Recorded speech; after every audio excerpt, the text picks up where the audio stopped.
Thank you for joining us again this evening as we continue with our study in the book of Daniel. We're going to be looking at Daniel chapter 5. Have you ever heard the expression, the handwriting is on the wall? Well, that's very apropos for our study tonight as we look at Daniel chapter 5, when mysteriously a hand appeared, not attached to a body, and began to write on the plaster of walls that were caked with smoke from the candles and other things that were there to light the feast room in which Belshazzar and his co-rulers were there celebrating to their gods. Well, tonight let's go ahead and look at Daniel chapter 5, picking up with verse 1. Belshazzar the king made a great feast for 1,000 of his lords and drank wine in the presence of the 1,000. While he tasted the wine, Belshazzar gave the command to bring the gold and silver vessels which his father Nebuchadnezzar had taken from the temple, which had been in Jerusalem, that the king and his lords, his wives, and his concubines might drink from them. Then they brought the gold vessels that had been taken from the temple of the house of God, which had been in Jerusalem, and the king and his lords, his wives, and his concubines drank from them. They drank wine and praised the gods of gold and silver, bronze and iron, wood and stone. In the same hour, the fingers of a man's hand appeared and wrote opposite the lampstand on the plaster of the wall of the king's palace. And the king saw the part of the hand that wrote. Then the king's countenance changed, and his thoughts troubled him, so that the joints of his hips were loosed, and his knees knocked against one another. The king cried aloud to bring in the astrologers, the Chaldeans, and the soothsayers. The king spoke, saying to the wise men of Babylon, "Whoever reads this writing and tells me its interpretation shall be clothed with purple and have a chain of gold around his neck, and he shall be the third ruler in the kingdom." Now all the king's wise men came, but they could not read the writing or make known to the king its interpretation. Then King Belshazzar was greatly troubled. His countenance was changed, and his lords were astonished. The queen, because of the words of the king and his lords, came to the banquet hall. The queen spoke, saying, "O king, live forever. Do not let your thoughts trouble you, nor let your countenance change. There is a man in your kingdom in whom is the spirit of the holy God. And in the days of your father, light and understanding and wisdom, like the wisdom of the gods, were found in him. And King Nebuchadnezzar, your father the king, made him chief of the magicians, astrologers, Chaldeans, and soothsayers.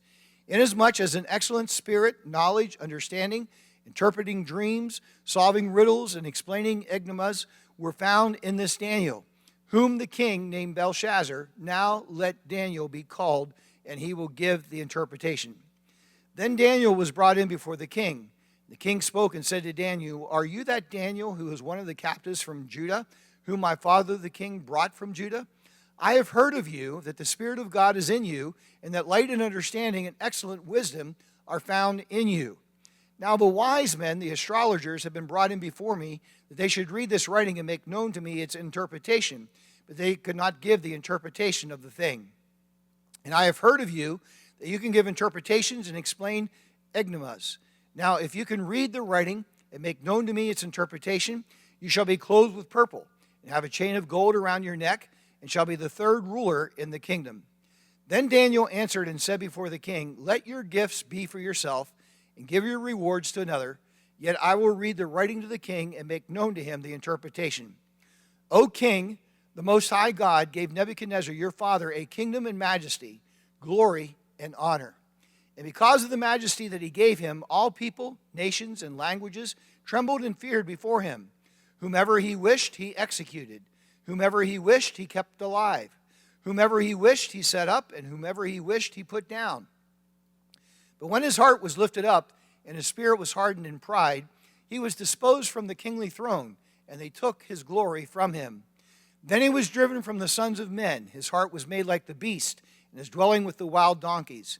They fed him with grass like oxen, and his body was wet with the dew of heaven, till he knew that the Most High God rules in the kingdoms of men, and appoints over it whomever he chooses. But you, his son, Belshazzar, have not humbled your heart, although you knew all this. You have lifted yourself up against the Lord of heaven. They have brought the vessels of his house before you, and you and your lords, your wives, and your concubines have drunk wine from them. And you have praised the gods of silver and gold, bronze and iron, wood and stone, which do not see or hear or know. And the God who holds your breath in his hand and owns all your ways, you have not glorified. Then the fingers of the hand were sent from him, and this writing was written. And this is the inscription that was written: Mene, Mene, Tekel, Upharsin. This is the interpretation of each word. Mene, God has numbered your kingdom and finished it. Tekel, you have been weighed in the balances and found wanting. Peres, your kingdom has been divided and given to the Medes and the Persians. Then Belshazzar gave the command, and they clothed Daniel with purple and put a chain of gold around his neck and made a proclamation concerning him that he should be the third ruler in the kingdom. That very night, Belshazzar, king of the Chaldeans, was slain. Darius the Mede received the kingdom, being about 62 years old. May the Lord add his blessing tonight to our time of studying together. When Nebuchadnezzar died in the year of 562 BC, his son, Evil-Merodach, succeeded him. However, he turned out to be a poor leader and was assassinated by Neriglissar after he had reigned for only 2 years. Neriglissar occupied the throne for 4 years when he died and was succeeded by his son, who was only a child. He reigned for only 9 months and died in a rebellion led by a group of conspirators who made Nabonidus king. Nabonidus ruled from 556 BC to 539 BC when Babylon was conquered by the Medo-Persians. Belshazzar, who was named as king of Babylon in Daniel 5, was appointed by Nabonidus after he had ruled for 3 years. And Belshazzar assumed this position as co-regent in 553 BC and governed the city of Babylon because Nabonidus lived elsewhere.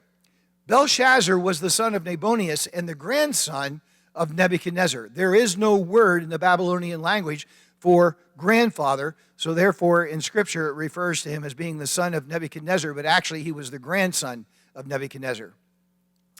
In sharp contrast to the long-range prophetic view of world history that is given to King Nebuchadnezzar, Belshazzar received a supernatural prophetic announcement of judgment, which was to be fulfilled within a few hours from the time in which it was given. We need to understand, my friend, that God is not limited in the time which may elapse between the prophecy and the fulfillment. And the Bible records wide variations in many instances. As Nebuchadnezzar's grandson, Belshazzar, was well acquainted with God's power as revealed in his grandfather's period of insanity, as well as in his dream of the prophetic image and its revelation and interpretation by Daniel. However, this firsthand knowledge of God's dealings with his grandfather apparently found no response in Belshazzar's mind. While his father Nabonidus, who was the actual king at the time, was away from his palace on some military mission, Belshazzar reigned in his stead. Taking advantage of his position as the king of Babylon, he planned a night of unprecedented revelry, even for Babylon, city of idolatry and evil. Now, the situation which King Belshazzar faced at the time of the banquet was that the Medes and the Persians had already conquered all of the empire of Babylon except for the city of Babylon itself. When Babylon was built, it was constructed to withstand a siege of about 20 years. And according to Herodotus, an ancient Greek historian, the city of Babylon was 14 miles square, with outer walls that were 87 feet thick, 350 feet high, with 100 great bronze gates sporadically situated throughout the wall. There was also a system of inner and outer walls with a water moat between, which made the city even more secure. The wall was so strong and broad that chariots could parade on top of the wall 4 abreast. Most contemporary scholars believe, however, that Herodotus greatly exaggerated the size of the city, and archaeology seems to confirm that Babylon may only have been about 1/3 the size of Herodotus' description. However, one of the most important facts was that the Euphrates River flowed through the middle of the city, flowing north to south, supplying the city with a well source of water. The water flowed underneath the outside walls, and there were walls constructed on each side of the riverbank.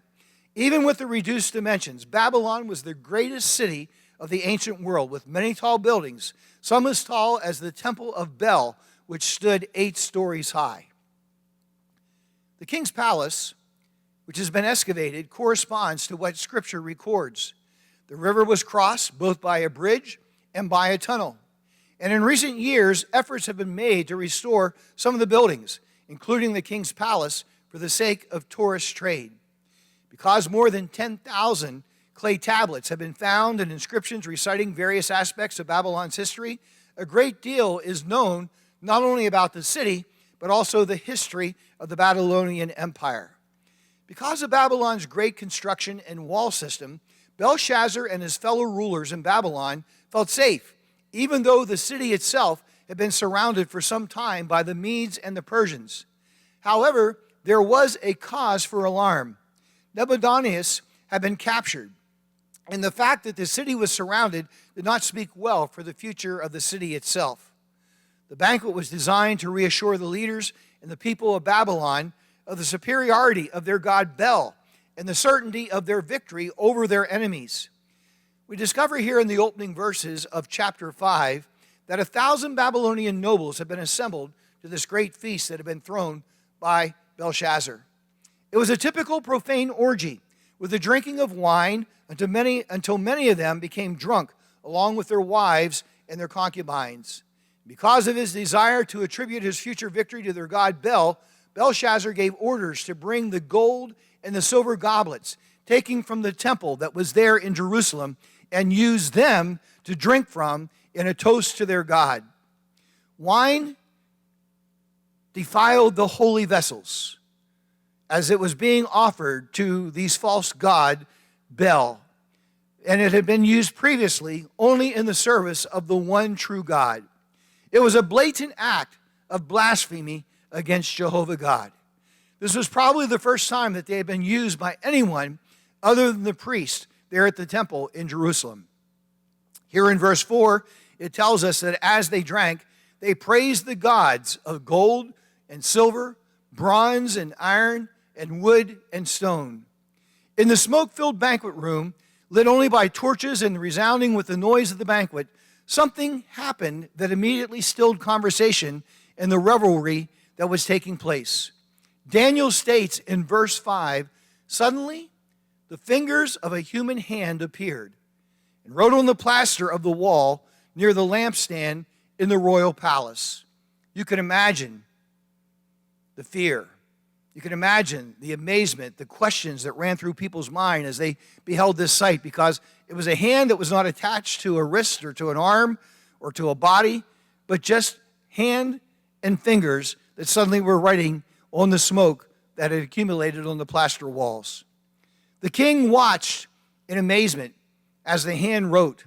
His face turned pale, and he was so frightened that it says his knees knocked together and his legs gave way. This was obviously a message from God, because while the hand was still writing on that plastered wall, there was no arm or body that was connected to it. Belshazzar could not read the writing in a strange language, and he had no idea of what it meant. Like Nebuchadnezzar before him, he called for the astrologers, the Chaldeans, and soothsayers, offering a liberal reward for the interpretation of the troublesome markings that had appeared on the wall. Well, the writings must have been foreign to this world, for as wise men who were well acquainted with the languages of the day could not, we read in verse 8, read the writing nor make known the interpretation thereof. So as a last resort, and on the advice of the queen mother, Daniel was brought in. And the appearance of Daniel, a venerable man of possibly 80 years of age, was in sharp contrast to the drunken nobles who were there with their drunken wives and concubines occupying the banquet hall. It was as if God himself was there to challenge the wickedness that was taking place.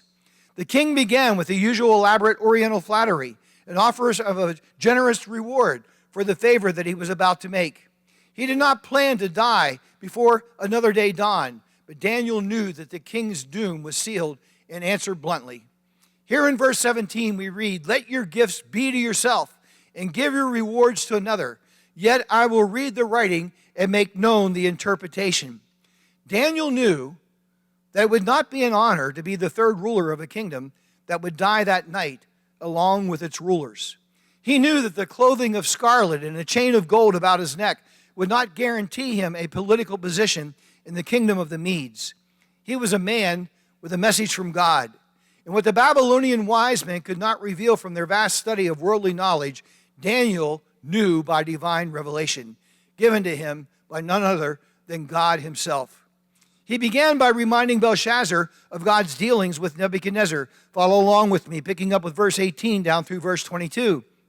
He tells him, O king, the Most High God gave Nebuchadnezzar your father a kingdom and majesty, glory and honor. And because of the majesty that he gave him, all people, nations, and languages trembled in fear before him. Whomever he wished, he executed. Whomever he wished, he kept alive. Whomever he wished, he set up. And whomever he wished, he put down. But when his heart was lifted up and his spirit was hardened in pride, he was disposed from the kingly throne, and they took his glory from him. Then he was driven from the sons of men. His heart was made like the beast, and his dwelling was with the wild donkeys. They fed him with grass like oxen, and his body was wet with the dew of heaven, till he knew that the Most High God rules in the kingdom of men and appoints over it whomever he chooses. But you, his son Belshazzar, have not humbled your heart, although you knew all this. Daniel reminds Belshazzar, you know who God is through knowing of your grandfather Nebuchadnezzar. You knew that there was only one true God, but yet you mocked him. Yet you made a mockery of him by calling for the holy vessels from the temple in Jerusalem and drinking wine to your strange and not true gods. And you did not humble yourself before the Most High God, but instead you blasphemed him by taking these goblets from the sacred temple, filling them with wine, and drinking to the gods of silver and gold, of bronze and iron and wood and stone. Daniel then reminded him that his gods could neither hear, see, or understand. But the important fact was that Belshazzar had honored his Babylonian gods instead of the one true God that he knew firsthand was indeed the only God. Daniel then proceeded to interpret the writing on the wall. There in verse 25, we read, this is the inscription that was written, Mene, Mene, Tekel, Upharsin. And only the consonants of these words appeared on the wall, making it even more difficult to discern what exactly they meant. However, Daniel gives the interpretation. He tells them that the word Mene, M-E-N-E, meant numbered. God has numbered the days of your reign and brought it to an end. Can you imagine the fear that must have struck his heart? Then it continued on. The word Tekel, T-E-K-E-L, meant weighed. You have been weighed on the scales and found wanting, is what it says here in verse 27. Upharsin meant divided. Your kingdom is divided and given to the Medes and the Persians, is what it says here in verse 28. So therefore, the inscription meant that his kingdom, the kingdom of Belshazzar, had been numbered, it had been weighed, and it had been divided. Verses 29 through 31 records that Belshazzar, however, kept his promise by ordering that Daniel be clothed in purple, had them place a gold chain around his neck, and proclaimed him to be the third highest ruler in the kingdom. Sadly, all of this proved to be short-lived, because as Daniel recorded, that very night Belshazzar, king of Babylon, was slain, and Darius the Mede took over the kingdom at the age of 62, there in verse 31. All of this proved to be short-lived, because Daniel was a prophet of God, and God is not a man that he should lie. Two prophecies were fulfilled as Darius entered the reveling city and conquered it that night. And if you've ever done any study, we discover that the Medes and the Persians came from both the east and the west. And the messengers that were coming to Belshazzar to warn him of the invasion that was taking place, it says that they met in the center of the city at the same time that the Medes and the Persians descended upon the banqueting hall. The head of gold on Nebuchadnezzar's dream image gave way to the breasts and the arms of silver as an inferior kingdom came to power that Daniel prophesied about in Daniel 2:39 to King Nebuchadnezzar. And the handwriting on the wall was fulfilled to the letter. The sudden end of the Babylonian Empire, which came on that fateful night, is typical of Gentile power at the second coming of Christ. Though the city of Babylon was not destroyed in 539 BC when the Medo-Persian Empire took over political power, at the second coming of Christ, even Babylon, the city itself, will be suddenly destroyed. You can read about it in Revelation 18. This prophecy and fulfillment provides further proof that literal fulfillment of prophecy is normal and is illustrated in hundreds of instances that you can find throughout the Old Testament. In closing, I want to remind you that we've taken great effort in making sure that our facilities here at HFA are sanitary and safe, and they meet all regulations that have been mandated. We highly recommend for you to wear a mask and to bring one with you when you come to the service. If you don't have one, we have limited supplies of disposable masks available. Please do this out of respect and consideration of others who may be in attendance at the service. Also, beginning this coming Sunday, we will be restarting Children's Church during the 10 a.m. service. That's on November the 15th during the 10 o'clock service. We will be having Children's Church, so we encourage you to come early so you can get your child registered, and then they'll be taken up to the youth chapel, and we will be having a service for them. And this is for children of ages 3 through 10. We also have seating available in the back of the sanctuary. If you have small children and you don't care to send them to Children's Church, or if you have children smaller than that, and also for individuals who are elderly. You may continue to give online through our church website, or mail your tithes and your offerings to First Assembly of God, 1310 Garbers Church Road, Harrisonburg, Virginia, 22801, or drop them off here at the church Monday through Friday, 9 a.m. to 4 p.m. I look forward to seeing you this coming Sunday morning at 10 a.m., and we invite you to join us next Wednesday at 7 as we continue with our study on the book of Daniel, Daniel chapter 6. God bless you, and have a wonderful week.